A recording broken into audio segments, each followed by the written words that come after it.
Pour l'instant, je vais mettre ce que je vois. Et ensuite, je changerai en conséquence. Tac, et Brésil. Voilà. Donc nous avons Lucas. Lucas, putain, c'est un truc que je vois très rarement. Et Little Mac. Bon, Little Mac, ça va. Lui, j'ai l'habitude d'en voir. Je vais pas être surpris par les dingueries qu'il peut potentiellement faire. Là où par contre, Lucas, ouais, c'est inconnu au bataillon. Il y a moyen qu'il sorte des trucs sortis de n'importe où. Par contre, ça a l'air d'être un gros viol ici. J'ai pas eu le temps de terminer d'ajouter les personnages. Il y a déjà 2 stocks de prise de la part de Brésil ici. Mama. Ah, ça met extrêmement bien. Ça met extrêmement bien. Après, du coup, c'est quand même le seul défaut. Enfin, un des gros défauts de Little Mac, c'est son jeu aérien et sa recovery, malheureusement. Et encore, ça va. J'avais vu des très bons joueurs de Little Mac qui arrivent à très bien se démerder pour y venir. Justement en utilisant le neutralaire en double saut, etc. Bon là dommage, il se l'est fait prendre avec son AB. C'est vrai qu'il faut pas sous-estimer non plus la recovery de Little Mac, même si elle est plus faible que celle des autres, elle est quand même, elle fait quand même son chemin. Faut pas dormir dessus non plus quoi. Alors le bracket, du coup je suis contre... Enfin avec qui là, parce que je n'ai aucune idée. C'est un match de winner, c'est un match de loser, je ne sais pas...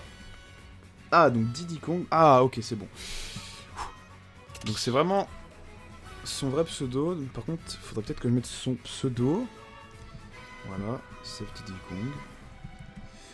Contre quelqu'un de la... Oh, de la GS. Let's go. Flojirock. Tac. Ok, voilà.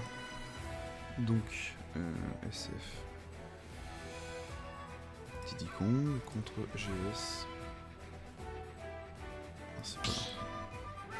Flojirock, voilà. Du coup, nous avons Lucas qui a mis la grosse fessée là pour le coup.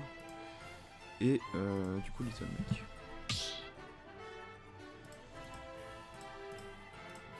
Little Mac, tac, tac. Ok. C'est bon. Ouf. Cette fois-ci, on est bon.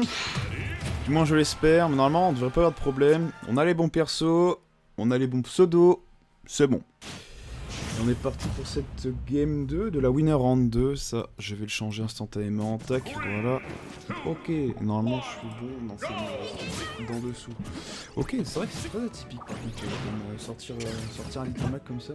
A voir du coup s'il arrivera à mettre bah voilà, exactement, la grosse pression d'entrée de jeu pour pouvoir mettre un maximum de dégâts et derrière pouvoir essayer de tout simplement snowball en fait. Parce que bah, si jamais il a une stock de retard, c'est fini. Enfin, c'est pas c'est fini, mais il va avoir énormément de mal à revenir.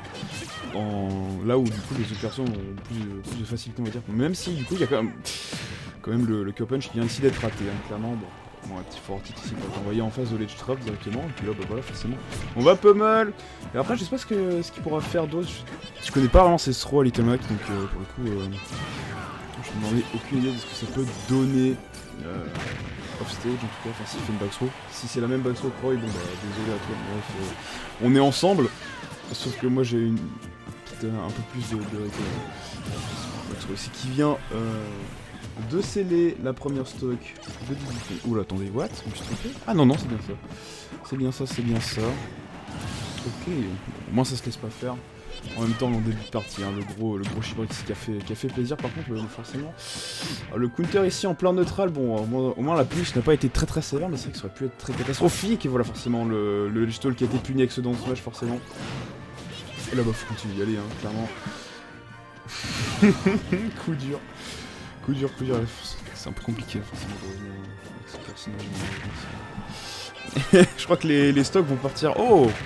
Merci Dadax pour le follow. Je pense que toutes les stocks vont être prises comme ça de la part de Flojirock, je pense. On verra bien. Là, pour l'instant, ça reste quand même, mine de rien, assez serré. Hein. Là où on avait du coup une première game où Little Mac se faisait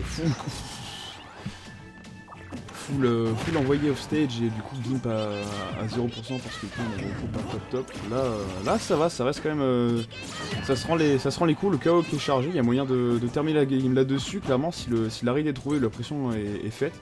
Clairement, bien vu, voilà. Totalement. Très bien, bonne remontée de la part de Diddy ici. Voilà, c'est pas n'importe quoi, faut pas de rompige dessus. Assez pété sur le stage, mais après bon forcément. Quand faut parler Armac, le personnage malheureusement il n'a pas grand chose. Mais bon, sa force au sol est quand même plus que correcte, donc très honorable, très honorable. Ah du coup on enchaîne la game 3 tout simplement. La bonne game 3 qui va nous partager nos deux concurrents pour aller directement au Winner Quarter. C'est ça, Winner Quarter. On a eu combien de participants cette édition, 16 ou 20, je ne sais pas. Hop, je vais vous dire ça tout de suite.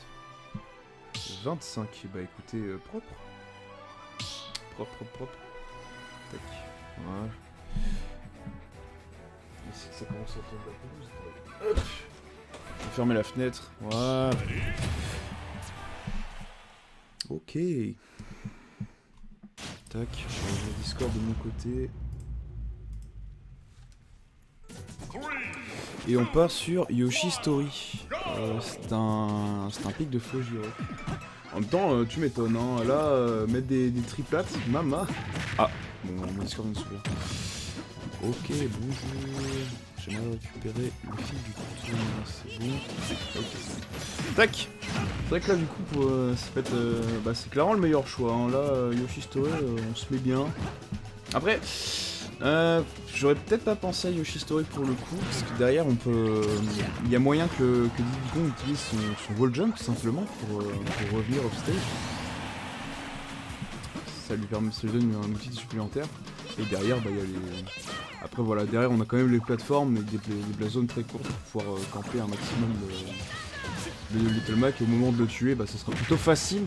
Même si pour le coup, ça joue plutôt en la faveur de Little Mac ici. Hein. Le KO Punch qui va peut-être être trouvé, 23% forcément. Faut mettre le kill confirme ici, faut gratter un maximum qu'on peut pour pouvoir faire tout simplement le kill. Malheureusement, on n'a pas réussi à trouver quelque chose, et là forcément on n'a pas eu plus de tech. C'est la stock qui a été prise de la part de Flo Giroc ici. Et là forcément, hein, le match-up qui est appliqué, hein, le camping sur les plateformes. Parce que du coup, le mec peut absolument rien faire, c'est très bien, forcément. C'est comme ça qu'on doit aborder le match-up, si on veut vraiment être sûr de gagner. Encore faut-il du coup mettre une pression derrière. Mais là forcément on s'offre une petite phase de ledge trap. Même d'edge guard, mais voilà, forcément ce que je disais, dommage ce que je disais là, le wall jump ici pour pouvoir recover, malheureusement on a utilisé un CLD, c'est peu triste. Mais là ça ne dérange aucunement, voilà, Diddy Kong ici continue de mettre la pression malgré sa stock de retard. 85%, un bon smash et ça décolle, voilà, tout simplement. Let's go. Et là maintenant faut voir comment Fujiro va réussir à s'adapter à cette situation, parce que pour le coup là, je pense que Diddy Kong il se met plutôt bien, même s'il a une stock de retard, je pense qu'il peut quand même avoir l'avantage. Il nous l'a montré la stock d'avant, mais sauf s'il se fait, sauf s'il fait spike au stage, ça peut être dangereux.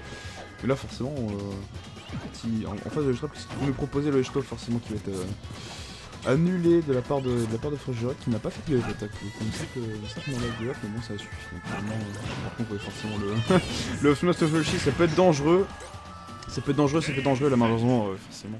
On avait déjà utilisé son 7B, du coup ça c'est pas reset, j'en ai bien peur. Et du coup on laisse totalement la game à Flo Giroc ici qui vient directement au winner quarter final. Tac.